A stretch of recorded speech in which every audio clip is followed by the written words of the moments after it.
역사의 주관자 하는 제목을 가지고 말씀을 나누어 보려고 합니다. 어저께 이죠. 마산 그 NC 그 다이노스라고 하는 야구 장에서 기아 타이거즈와 야구 경기를 했습니다.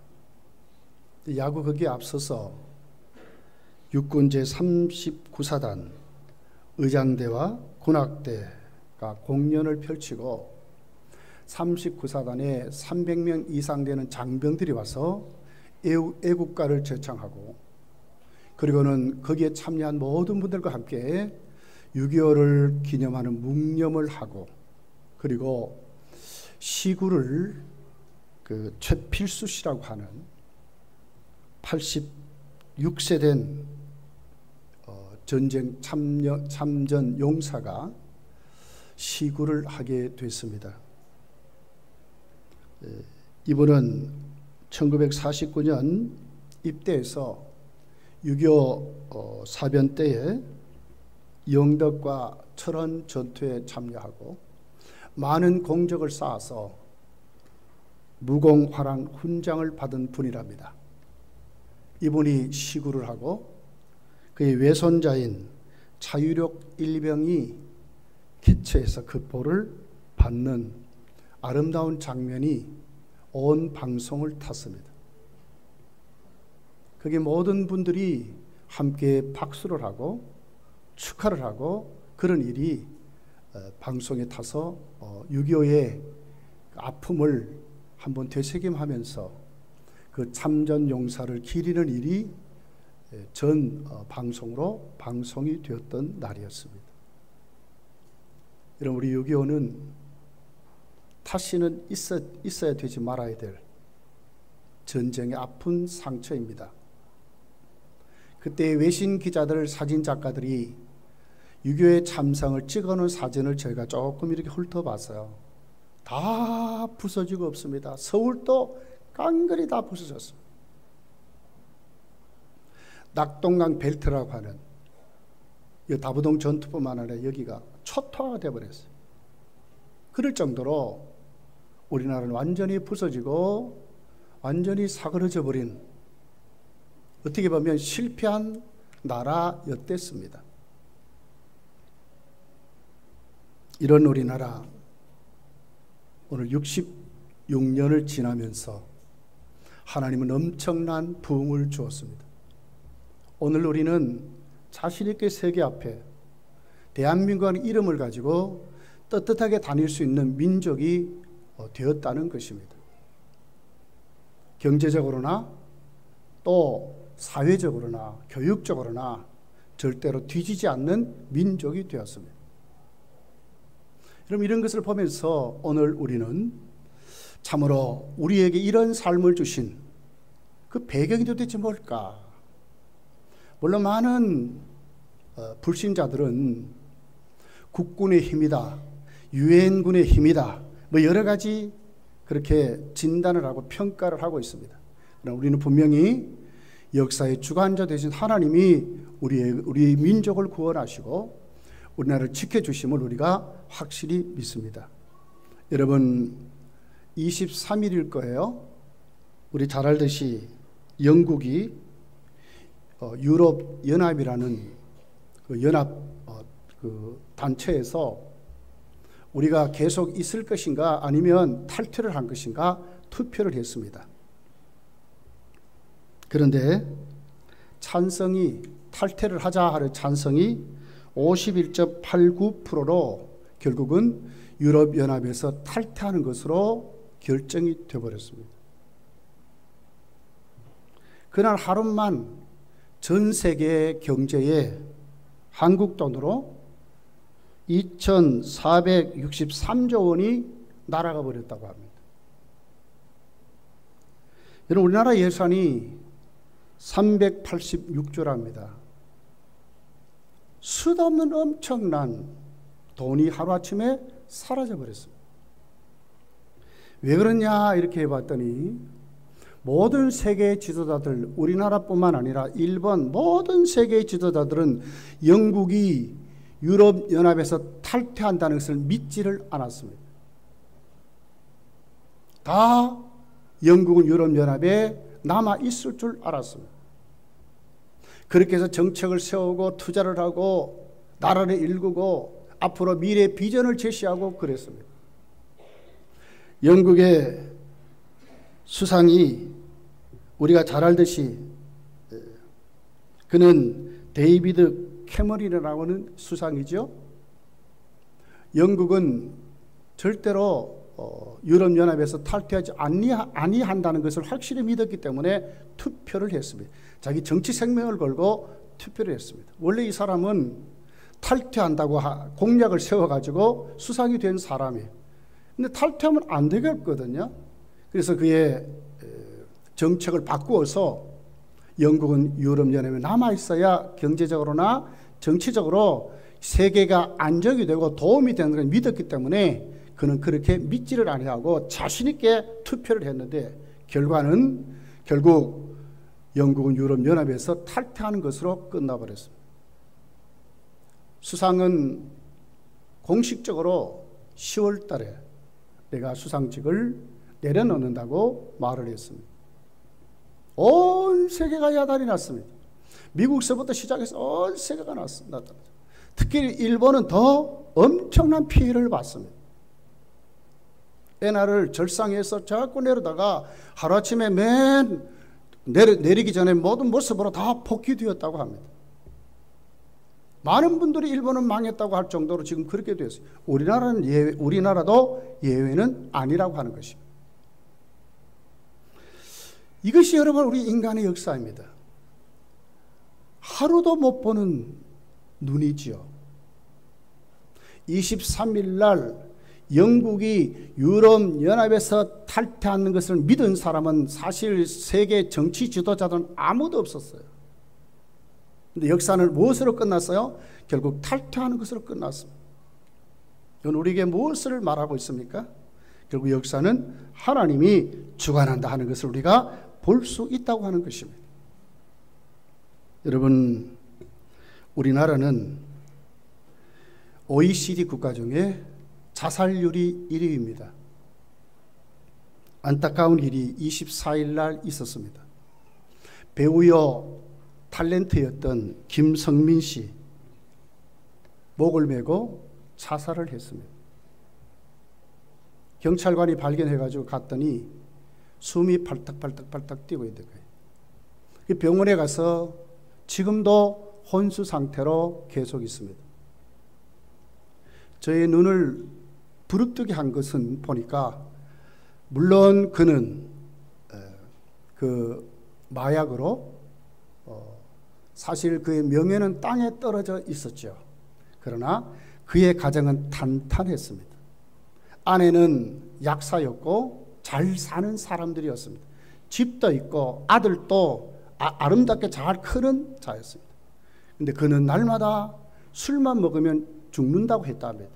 결국 그는 자살을 선택했습니다. 무엇이 부족해서, 물론 사회적으로 자기 자신이 다시 재기하기는 힘들지만 사업하는 길도 있고 여러 가지 길이 있는 거예요. 배우기 때문에 그래도 많은 장점이 그에게 있는 것입니다. 그런데 왜 그는 자살할 수밖에 없었는가? 조금 전에 설교하기 오기 전에 인터넷 뉴스를 잠깐 봤어요. 그랬더니 결국 뇌사 판정이 나버렸다고 하는 거예요. 가족들은 아주 어떻게 보면 참 안타깝지요. 장기를 다 기증한다고 하는 것에 사인을 했어요. 이것이 여러분 우리 인생이라고 하는 것입니다. 그 가정이 이렇게 될 줄 누가 알았습니까? 그의 아내도 몰랐습니다. 이것이 우리의 인생입니다. 누가 우리 인생을 주관합니까? 세계 역사를 누가 주관합니까?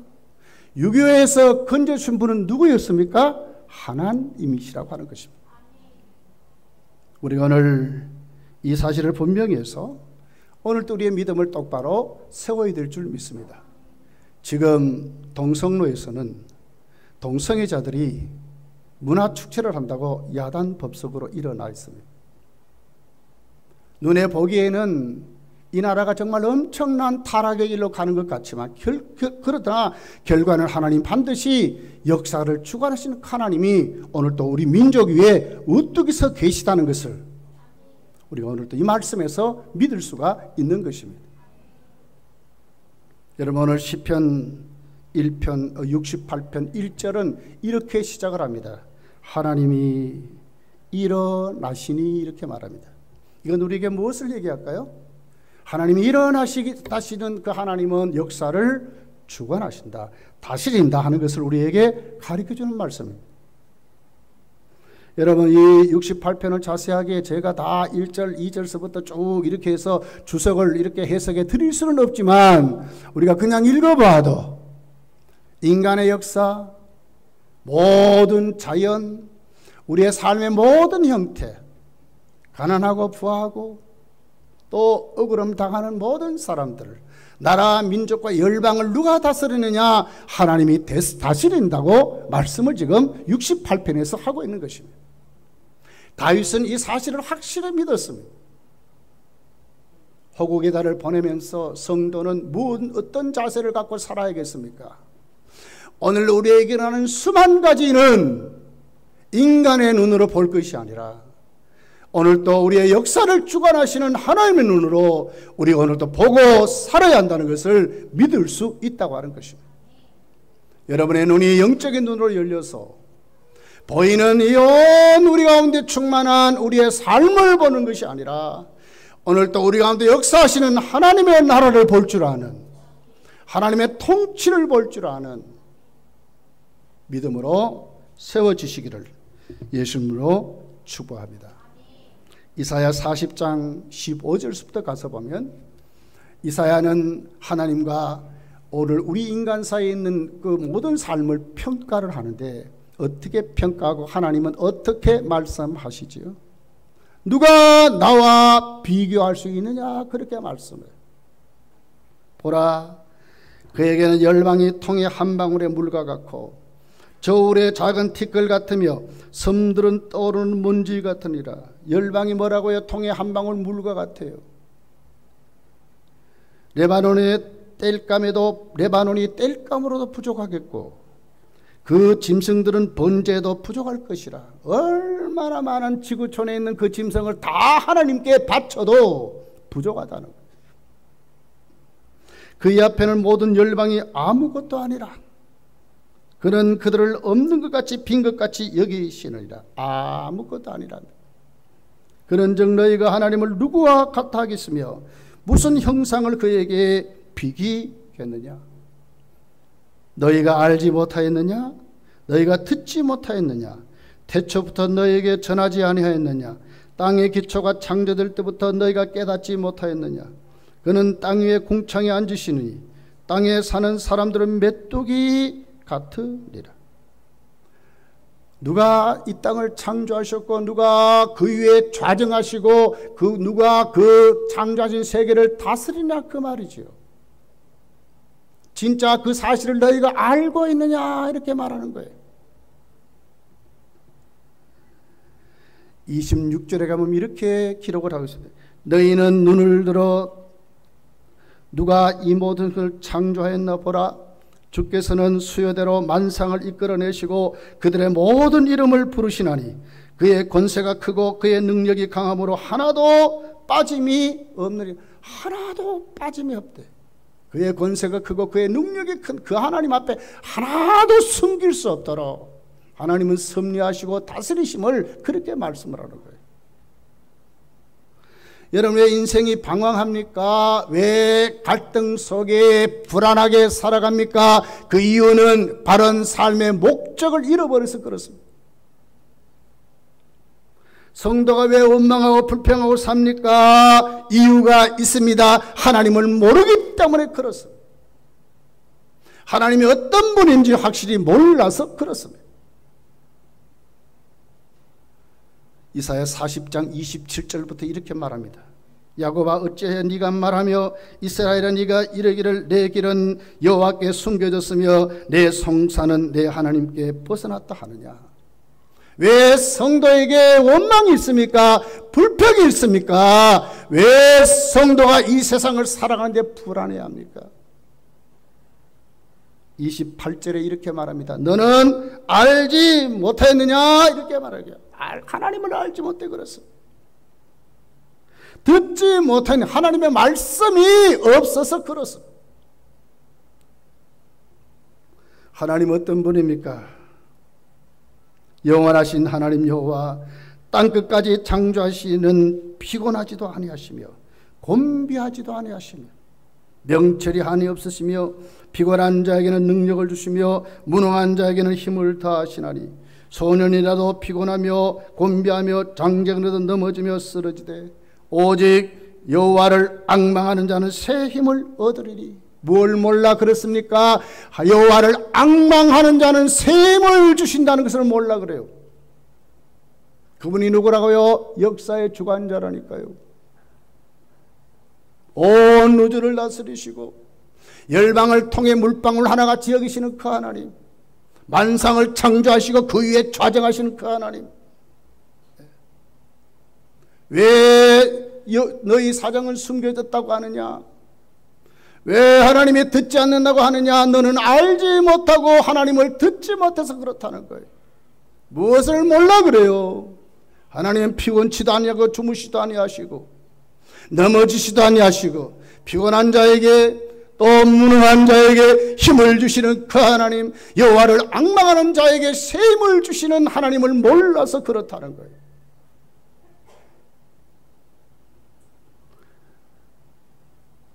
여호와를 앙망하는 자는 새 힘을 얻으리니 독수리가 날개치며 올라감 같을 것이요 다른 박질하여도 곤비하지 아니하겠고 걸어가도 피곤하지 아니하리라고 말씀하고 있는 것입니다. 사랑하는 성도들이여, 하나님은 역사의 주관자이십니다. 오늘도 그 역사의 주관자이신 하나님 앞에 내가 오늘 어떤 모습으로 신앙생활을 하고 있는지를 한번 생각하는 시간이 되어야 될 줄 믿습니다. 그렇다면 이 하나님은 오늘 우리에게 어떻게 역사하시고 계시는가? 역사를 어떻게 주관하고 계시느냐 하는 것입니다. 그리고 우리는 그 하나님 앞에 정말 확실히 믿고 확실히 알고 믿음 생활해야 한다고 하는 사실입니다. 모세는 시편 90편 10절에 이렇게 기록합니다. 우리의 연수가 70이요 강건하면 80이라 그 연수의 자랑은 수고와 슬픔뿐이요 신속히 가나이다. 우리가 날아가나이다 그랬어요. 우리의 삶을 뭐라 비유해요? 전쟁 같다는 거요. 그런 아주 연약한 것으로 말을 했어요. 아무리 오래오래 살고 싶어도 70이요 강건하면 80이라고 말씀했어요. 그 삶이 어떻습니까? 슬픔뿐이라는 거예요. 그런데 그 삶이 어떻게 갑니까? 신속히 날아가는 것 같이 빨리 간다는 거예요. 제 장인이 그래요. 이 목사 60이 넘으면 한 달이 새롭더라. 70이 넘으면 하루가 새롭더라. 80줄에 접어들어 놓으니까 시간이 새롭다 그래요. 하루를 사는 것이 너무너무 감사해지더라는 거예요. 이것이 여러분 우리 인생길 아닙니까?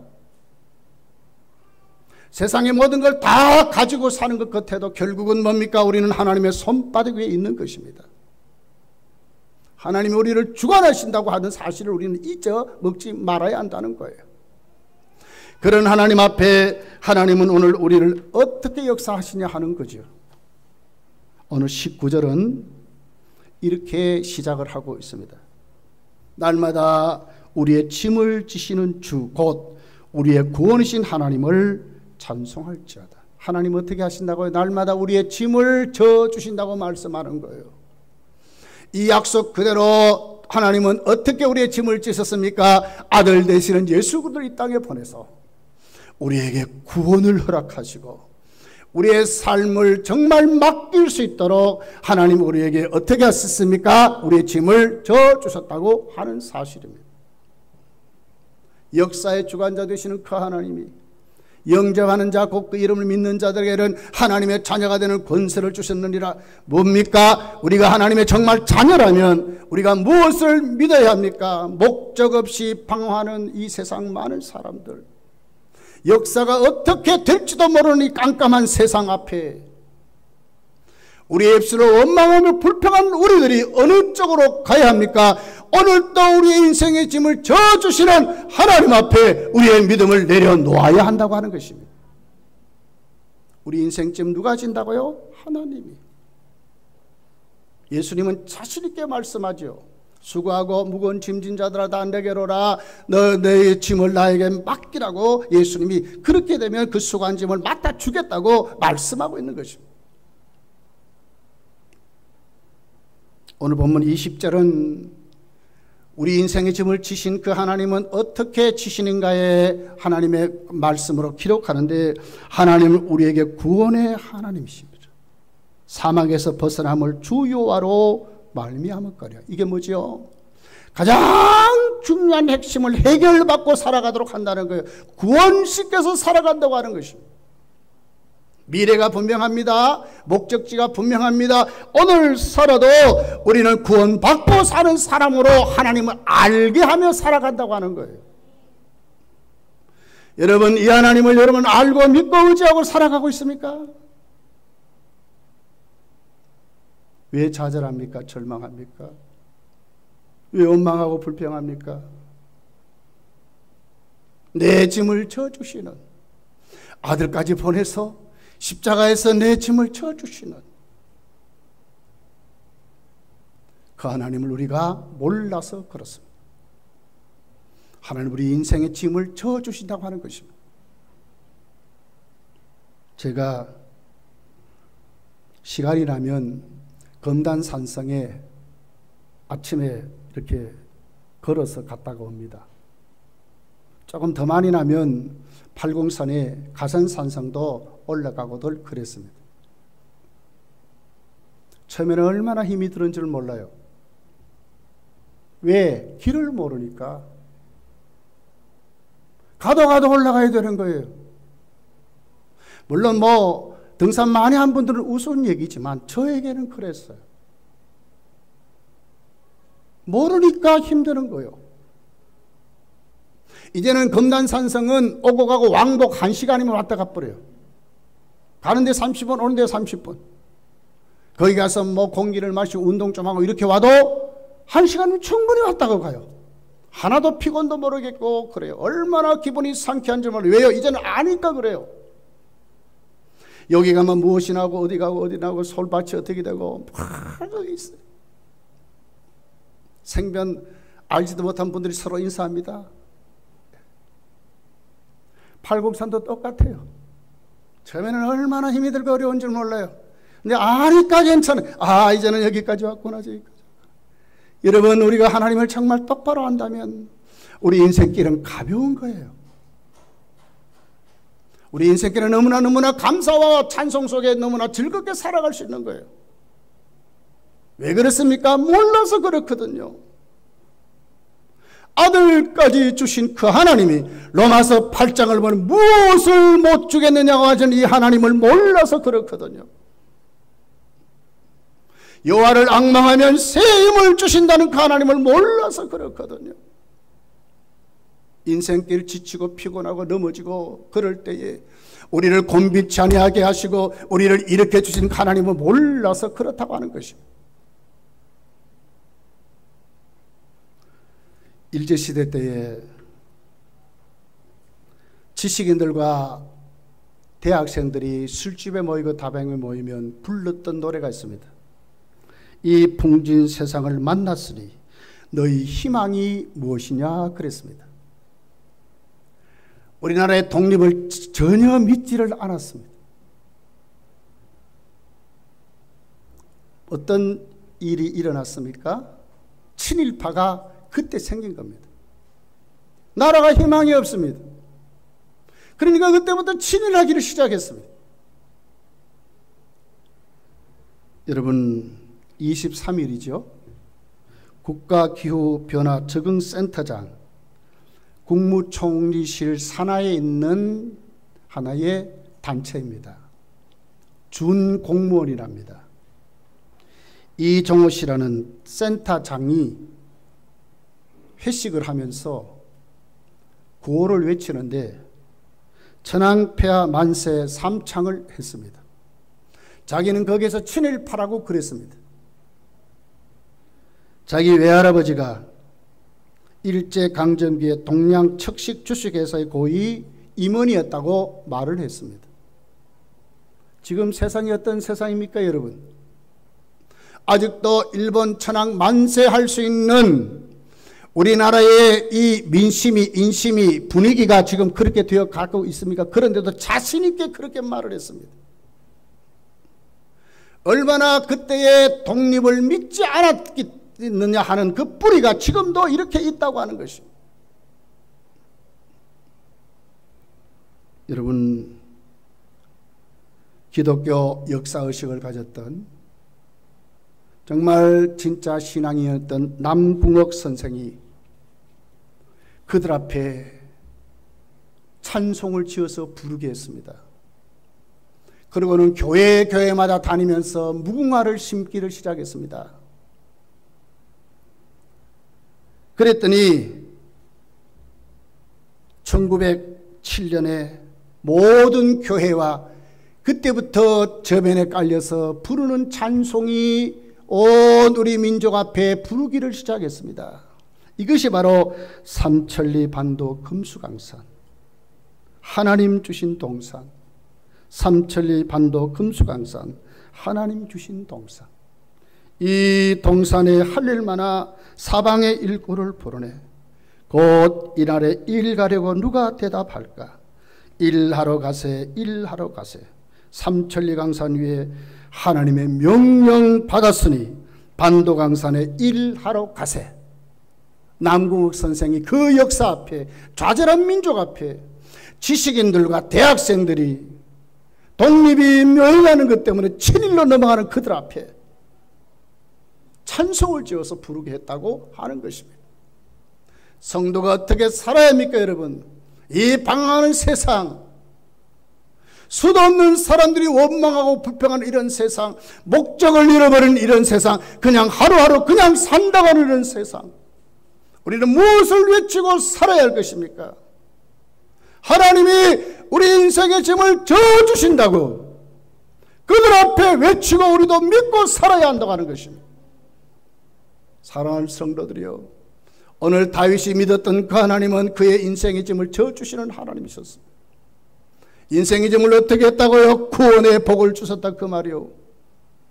여러분, 이 사실을 여러분 확실히 믿고 우리 모든 이웃들 앞에 하나님이 우리 인생의 짐을 져주신다는 말씀을 여러분 전하고 살아가시기를 예수님을 축복합니다. 그리고는 보십시오, 오늘 하박국 선지자가 이렇게 말하지 않습니까? 많은 사람들이 그래요, 그래 봐야 뭐냐, 세상을 봐라, 점점 더 힘들고 어려워지지 않는가? 악인이 득세하고 가진 자들이 득세하는 세상 아닌가? 그렇지 않습니다. 하박국서 2장 3절에 보니까 하박국이 하나님께 절구하며 한탄하며 기도하며 하나님께 매달려서 하나님이 응답해 주셨어요. 이 묵시는 정한 때가 있나니 그 종말이 속히 이르겠고 결코 거짓되지 아니하리라. 비록 더딜지라도 기다리라. 지태지지 않고 반드시 응하리라. 무엇이 있다고요? 하나님이 역사의 주관자가 되어주셔서 반드시 옳고 가름을 하나님이 갈라주시는 때가 반드시 있다고 하는 것입니다.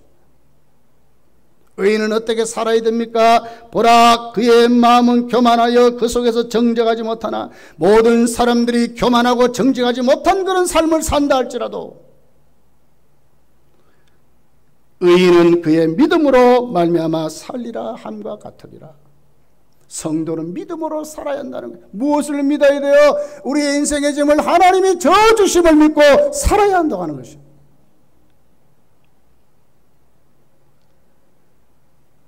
오늘 1절서 4절을 보면 하나님의 역사가 두 번째로 무엇을 우리에게 가르쳐 줍니까? 하나님은 반드시 성도에게 승리를 주신다 하는 것입니다. 하나님이 일어나십니다. 일어났을 때 무슨 현상이 있습니까? 원수들은 흩어진다고 그랬습니다. 주를 미워하는 자들은 주 앞에서 도망하리라고 말씀을 합니다. 어떻게 사라집니까? 연기가 나서 하나도 없이 다 사라지듯이 불 앞에서 미리 녹음같이 악인이 하나님 앞에 망하게 되리라고 말씀하고 있는 것입니다.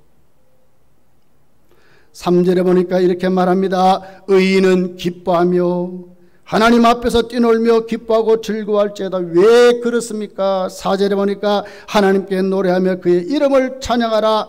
왜요? 하늘을 타고 광야에 행하시던 이를 위하여 대로를 수축하라. 무슨 얘기죠? 하나님은 직접 자신이 행군하듯이 오셔서 그렇게 만들어준다고 말씀하고 있는 것입니다. 7절에는 이렇게 기록합니다. 하나님이여 주의 백성 앞에서 앞서 나가사 광야에서 행진하셨을 때 이렇게 말합니다. 우리가 사는 것 같아도 하나님이 어떻게 하신다고요? 앞서 가서서 군대같이 앞서 가서서 행진하셔서 우리의 모든 삶을 평정할 것을 말씀해요. 악인이 득세한다고 봅니까? 아닙니다. 궁극적으로는 의인이 이기게 되어 있다고 말씀하고 있는 것입니다. 성도는 이 사실을 믿어야 합니다. 여러분, 동성애가 판을 치고 있습니다. 그러나 반드시 무너지게 될 것입니다. 소돔과 고모라가 무너지듯이 반드시 무너지게 될 것입니다. 의인의 입술에 찬송하게 만드실 것이고 기뻐하며 만드시는 하나님을 우리가 믿어야 한다는 사실입니다. 오늘 5절의 말씀 6절까지를 읽어보면 하나님의 돌보심이 있습니다. 그의 거룩한 처소에 계신 하나님은 고아의 아버지시며 과부의 재판장이시라. 하나님이 고독한 자를 가족과 함께 살게 하시며 갇힌 자들을 이끌어내사 형통케 하시느니라. 오직 거역하는 자들은 그처럼 메마른 땅이로다. 10절에 가서 보면 주의 회중을 그 가운데서 살게 하셨나니 하나님이여 주께서 가난한 자를 위하여 주의 은택을 준비하셨나이다. 이것은 무엇을 얘기해요? 하나님이 우리를 인도하시고 돌보신다고 하는 사실입니다. 이 사실을 우리가 믿어야 합니다. 그분이 누구라고요? 역사의 주관자라니까요. 우리의 생사복을 주시하신 하나님이요. 가난한 자, 고아, 과부 하나님은 억울하게 만들지 아니하시고 고독한 자, 그 고독을 해결해 주신 하나님으로 우리에게 말씀했어요. 시편 4절을 보면 어떻게 합니까? 하나님을 우리가 높이면서 살아가도록 하나님이 만드신다고 말씀하고 있어요. 사랑하는 성도들이여, 하나님 역사의 주관자이십니다. 어떻게 우리에게 역사하십니까? 우리를 오늘 또 우리의 인생의 짐을 져주신다고 하는 것입니다. 두 번째는 무엇입니까? 하나님은 반드시 성도가 승리하도록 하나님 우리를 세워주신다고 하는 사실입니다. 세 번째는 무엇입니까? 하나님은 오늘 또 우리로 하여금 어떻게 해요? 우리를 인도하시고 돌보신다고 하는 사실입니다. 그런 하나님 앞에 이제 우리가 어떻게 해야 될까요? 오늘 4절은 이렇게 말씀을 하고 있습니다. 여호와께 노래하며 그의 이름을 찬양하라 하고 있습니다. 그렇습니다. 우리 정말 그 사실을 믿는다면 하나님을 높이는 삶을 우리가 살아야 하는 것입니다. 그럴 때 하나님은 역사의 주관되신 그 하나님은 우리를 통해 영광을 받으시고 하나님의 나라가 더 우리를 통해서 더 멋있게 성장해 가게 될 것입니다. 시편 55편 22절에 보니까 내 짐을 여호와께 맡기라. 그가 너를 붙드시고 의인의 요동함을 영원히 허락하지 아니하시리라 그랬습니다. 어떻게 합니까? 이제는 우리의 모든 짐을 어디게도 하나님께 맡기며 살아갈 수 있는 자들이 되어야 합니다. 또 오늘 본문 34절 35절에 보니까 이렇게 기록을 하고 있습니다. 오늘 너희는 하나님의 능력을 돌릴지어다. 그의 위엄과 이스라엘 위에 있고 그의 능력이 구름 속에 있도다. 하나님이 미어 위엄을 성소에서 나타내시이다. 이스라엘 하나님은 그의 백성에게 힘과 능력을 주신다고 말씀하고 있어요. 어떻게 해야 됩니까? 하나님의 능력을 사모하고 살아야 한다는 거예요. 내 입만 의지하고 내 방법만 의지하고 세상 사람들 같이 원망하고 불평하고 불안해하는 삶이 아니라 이제는 하나님의 능력을 사모해서 그 능력 받고 살아가야 한다고 하는 것입니다. 시편 146편 3절 5절에 이렇게 기록합니다. 의인들을 귀인들을 의지하지 말며 도울림이 없는 인생도 의지하지 말지니 그의 호흡이 끊어지면 흙으로 돌아가서 그날에 그의 생각이 소멸하리로다. 야곱의 하나님을 자기 하나님으로 삼고 그에게 소망을 두는 자는 복이 있다고 말씀을 하고 있습니다. 더욱더 하나님을 의지하고 우리가 하나님의 그 권능을 사모할 때에 오늘도 우리에게 복이 있다고 말씀을 하고 있습니다. 어떤 대학에서 대학생이 벤치에 앉아서 술을 마시고 있습니다. 교수님이 지나가다가 그것을 보고 말합니다. 어이 친구, 대낮인데 어떻게 여기서 술을 마시고 있는가? 그 대학생이 천연덕스럽게 대답을 합니다. 교수님, 저는 고민이 너무나 많아서 술로 모든 고민을 흘려버리려고 합니다. 이렇게 대답했습니다. 그랬더니 교수님이 그에게 이렇게 말을 했습니다. 그래, 이해는 가네만 착각일세. 술 깨면 네가 어떻게 하겠는가? 이렇게 말했습니다. 술로 인생계를 해결하고 우리 힘으로 해결하는 모든 사람들은 뭡니까? 그것을 깨워버릴 때는 해결할 점이 없다고 하는 것입니다. 시편 기자는 이렇게 우리에게 기록합니다. 시편 121편 4절에 보니까 이스라엘을 지키는 이는 졸지도 아니하시고 주무시도 아니하시리라고 그랬습니다. 이분이 누구라고요? 우리 아버지 되시는 하나님이라고 하는 분입니다. 여러분 어떻게 믿고 의지하고 살랍니까? 전쟁의 공포 속에 나라를 잃어버렸던 우리나라, 절망하고 7일 넘어갔던 우리나라, 거기에 남궁옥 선생이 일어나서 아니다, 삼천리반도 금수강산 하나님이 우리에게 주셨다고, 하나님이 우리에게 살게 하신다고 믿고 찬송을 불러서 부르게 했던 그 남궁옥 선생같이 오늘도 이 절망하는 사회 앞에, 자기 힘을 과시하는 이 사회 앞에, 남의 탓을 하고 사는 이 사회 앞에 우리 하나님은 우리의 침을 져주신다고 그분 앞에 나아가자고 외치면서 우리가 오늘도 믿음의 삶을 살게 될 때에 졸지도 아니하시고 주무시도 하시는 하나님은 오늘도 우리에게 승리로 우리의 인생길을 채워주신다는 사실입니다. 믿고 이 6월달 흘러보내지 마시고 여러분의 믿음이 하나님으로 더욱더 힘있게 세워져 가시기를 예수님 축복합니다. 기도하겠습니다.